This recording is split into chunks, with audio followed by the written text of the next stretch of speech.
Sabe aquela promessa que parece simplesmente grande demais para ser verdade? Pois é, essa análise de hoje é sobre uma história assim. Uma promessa que acabou levando a um plano desesperado, sabe? Nascido da pura impaciência e que gerou um conflito que ecoa por gerações. Vamos mergulhar nessa jornada. É aqui que a gente conhece Abrão, um homem que, olhando de fora, parecia ter tudo: riqueza, poder, status. Mas por dentro, ele carregava uma dor silenciosa, um vazio que nada conseguia preencher. Ele se vira para Deus, não com um pedido, mas com um lamento, quase uma reclamação. É como se ele dissesse: de que adianta tudo isso se eu continuo sem filhos? Todo o legado, todo o sucesso dele parecia que ia sumir no ar, sem um herdeiro.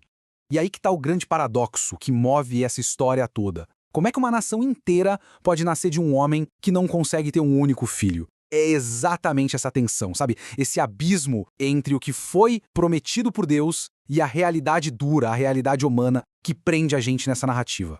Bom, diante de um problema tão terreno, tão humano, a solução não podia vir de um jeito comum. A resposta para o dilema do Abrão tinha que vir de um lugar muito, mas muito mais alto. A resposta de Deus não é só um vai ficar tudo bem, é uma virada de chave completa. Deus basicamente diz para Abrão: calma, o seu herdeiro vai vir de você mesmo, da sua própria carne. Agora, imagine o impacto dessas palavras para um homem que já tinha perdido toda a esperança. Isso não é uma solução simples, é a promessa de um verdadeiro milagre. E a promessa vai muito, mas muito além de um filho só. Deus leva Abrão para fora, sob aquele céu noturno, e transforma o universo numa tela. Ele diz: tenta contar as estrelas, se é que você consegue. Pois é, assim vai ser a sua descendência. A escala disso aqui é absurda, é astronômica. Um contraste brutal com a solidão e o silêncio que ele vivia dentro da própria tenda. Olha, uma promessa desse tamanho não se sela com palavras ou com um aperto de mão. O que vem a seguir é um ritual antigo, solene e, para ser sincero, um pouco assustador. Um pacto de sangue para deixar essa aliança entre o divino e o humano sólida como rocha. O texto de Gênesis detalha os passos. Abrão junta os animais, parte eles no meio e cria uma espécie de corredor com as partes. Pra gente, hoje em dia, isso soa no mínimo esquisito. Mas para a cultura da época, essa era a forma mais séria, mais visceral de se fazer um juramento. Era literalmente um contrato de vida ou morte. E aqui vem o momento mais forte de todos. O normal, num pacto desses, seria as duas partes passarem por aquele corredor de carcaças. Era como dizer, que isso aconteça comigo se eu quebrar o acordo. Só que aqui, só a presença de Deus, simbolizada por fogo e fumaça, atravessa o caminho. A mensagem é clara: Deus está assumindo toda a responsabilidade. O fardo de cumprir essa promessa não está nos ombros de Abrão. Então a promessa foi feita, o pacto selado a fogo. Mas o tempo, esse inimigo da fé, começou a passar. E a cada dia que nascia, a certeza divina começava a ser corroída pela dúvida humana. 10 anos. Pensa só, uma década inteira esperando. São mais de 3.600 dias de esperança se misturando com o desespero. A cada manhã, a promessa parecia mais e mais distante. E o relógio biológico de Sarai, claro, não parava. A paciência tem limite, né? E a dele estava chegando ao fim. Esse slide aqui resume perfeitamente o coração do conflito. De um lado, a gente tem a promessa cósmica de Deus, com um cronograma celestial totalmente desconhecido. Do outro, a solução pragmática, pé no chão, de Sarai, uma tentativa de forçar o destino com as próprias mãos. E a iniciativa vem de Sarai. No desespero dela, ela propõe o que era uma solução culturalmente aceita na época: usar a serva dela, Agar, como uma espécie de barriga de aluguel para construir a família. É um plano que, na lógica daquele tempo, fazia sentido, mas que ignora completamente a humanidade e a vontade de Agar. E Abrão, em vez de se lembrar da aliança de fogo, ele cede à lógica da esposa. O plano humano funciona. Quer dizer, no começo pelo menos. Mas toda a ação tem uma consequência. E as consequências desse plano foram imediatas, foram dolorosas e, com certeza, totalmente inesperadas.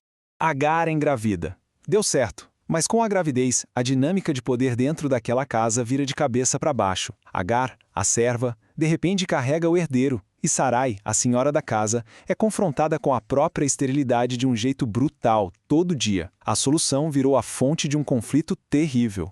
A reação da Sarai é de fúria total. E na maior ironia da história, ela se volta contra Abrão. Ela diz para ele: a culpa por essa ofensa é sua. Aquele lar que um dia foi um lugar de espera e esperança virou um campo de batalha, cheio de acusações e ressentimento. Abrão, talvez tentando acalmar a situação, basicamente lava as mãos e devolve a autoridade sobre Agar para Sarai. E Sarai a trata com tanta crueldade que Agar, grávida e sozinha, não vê outra saída. Ela foge. Foge para o deserto, trocando a opressão de um lar pela incerteza total da sobrevivência. E é justamente aqui, no lugar mais desolado, mais improvável que se pode imaginar, que a história tem sua segunda grande reviravolta. Agar, a escrava, a fugitiva, a excluída, ela tem um encontro com a presença divina. E ela também recebe uma promessa que ecoa aquela feita a Abrão. Ela também vai ser mãe de uma multidão. A compaixão de Deus se estende para além da linhagem oficial, sabe? Encontrando quem está sofrendo lá no deserto.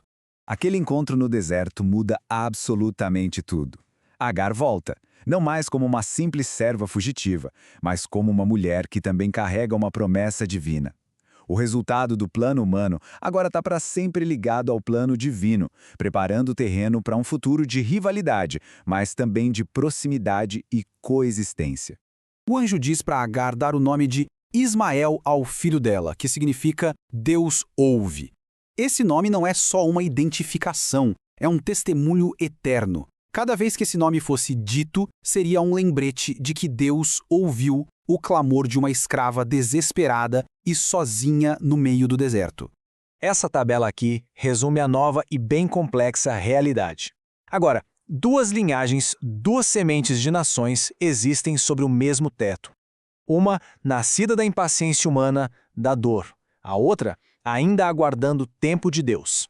Duas promessas, dois destinos, e ambos com origem na mesma família. E o texto nos dá esse último detalhe. Abrão tem 86 anos. Ele finalmente segura um filho nos braços, um momento que ele esperou a vida inteira. Mas a gente pode imaginar que a alegria tem um gosto meio amargo, porque ele sabe no fundo, não é o filho da promessa original. A espera, de uma forma muito real, ainda continua. E isso tudo nos traz de volta à questão central, uma questão que atravessa milênios e culturas. O que acontece quando o nosso desejo humano por controle, por respostas imediatas, bate de frente com um tempo que não é o nosso? Essa história não dá respostas fáceis, não, mas ela nos convida a pensar sobre as nossas próprias jornadas de fé, de paciência e sobre as consequências de tentar acelerar aquilo que é divino.